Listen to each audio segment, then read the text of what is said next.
Традиционалната манифестација Зелникот на баба, која викендов се одржа по 11 пат на градскиот плоштад Свети Гаврил Лесновски во Пробиштип, која е од хуманитарен карактер, собра 103.510 денари, што е за 40% повеќе од минатата година, инаку средства кои ќе бидат наменети за хуманитарни цели. Ова е доказ дека успешноста на манифестацијата оди во нагорна линија.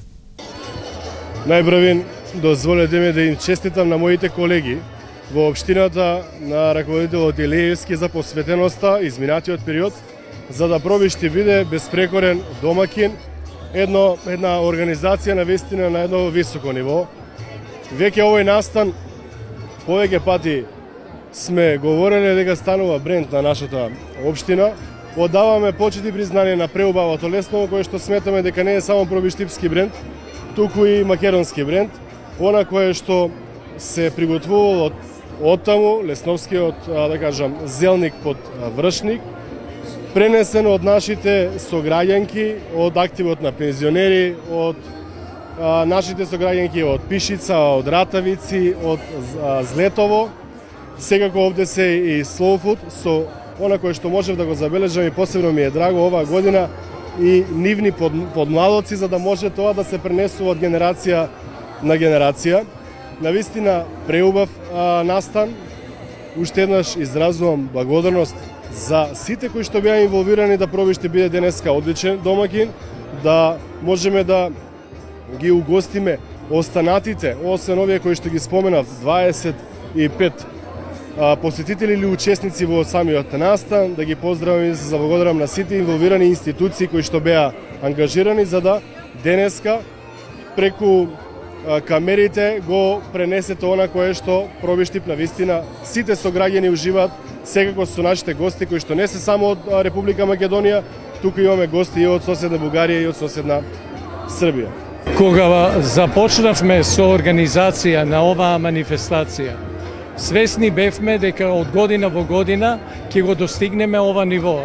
Се радувам што веќе еве 11-та година поред и од година во година манифестацијата расте, се развива и се поголем интересот не само за учество, туку и за присуство овде.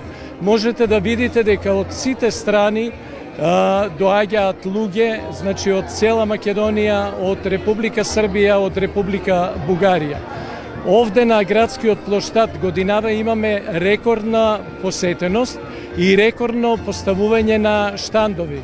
Значи, некаде имаме 27 штанда, од кои 5 се од невладини организации од општина Пробиштип, а останатите се од сите краеви на Македонија.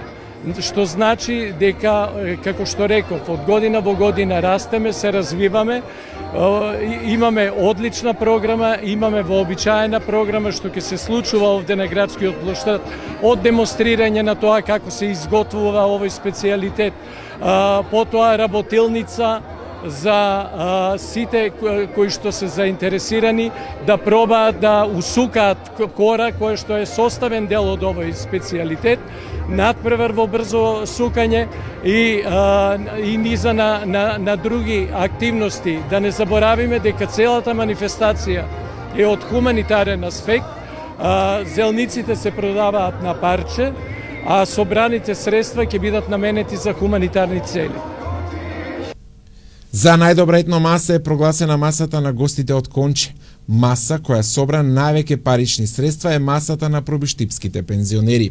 Наградата за трајни вредности отиде кај гостите од Прилеп, а гостите од Србија ја примија наградата за чување на традицијата.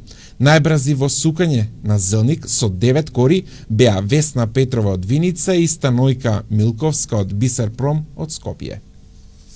И сега јас 9 кори требаше да надам и ја прво 6 одоздола ги ставив и 3 одозгора. Има стравото средина. И така ги усука по и со зејтичу средина, мислам по корите. Дали имавте предчувство дека денес ќе бидете најбрз? Да ти кажам, за 10 минути дома ги усукав за хуманитарно тука. За 10 минути 8 ги усукав. Па сега за колку сум ги тука усукала, не знам. Каде научите да сучите? Во Иванковци, Белешко сум, јас сум од тамо потекло И од таму баба ми и мајка ми сука и јас сукам. Ја 40 години сум во Скопје, јас и ден денеска и лепче месам, и сукам и бесам. И исто со Сдруженијето на Газибава, исто и таму учествуваме во хорот, и таму спремаме, еве имаме другата сабота, вчера за Штип, другата сабота кај нас они домакини ќе бидат, и таму ќе сукаме, ќе месиме, се причекуваме и така. На овогодинешната манифестација беа поставени околу 30 на штандови. Радува фактот што и помладите почнаа да се вклучуваат во оваа манифестација. Со свој штанд се представија ученици од Општинското основно училиште Никола Карев, а и на штандот на Slow Food сретнавме млади учесници. Дијана Василева е најмладиот член во Slow Food. Како е чувството да се биде дел од овој тим и колку младите се заинтересирани да прават вакви традиционални јадења денес? Па да бидам во овој тим е прилично добро чувство, бидејќи имам нови знаења, еве денес на зелникот на баба, и ги повикувам повеќето млади да се придружат на овој тим, да... Што направи ти денес? Денес овие... Да, помагаше на сите, да? Да, помагав со сите. Плоштадот во Пробиштип во сабота беше полн од посетители од земјава и странство.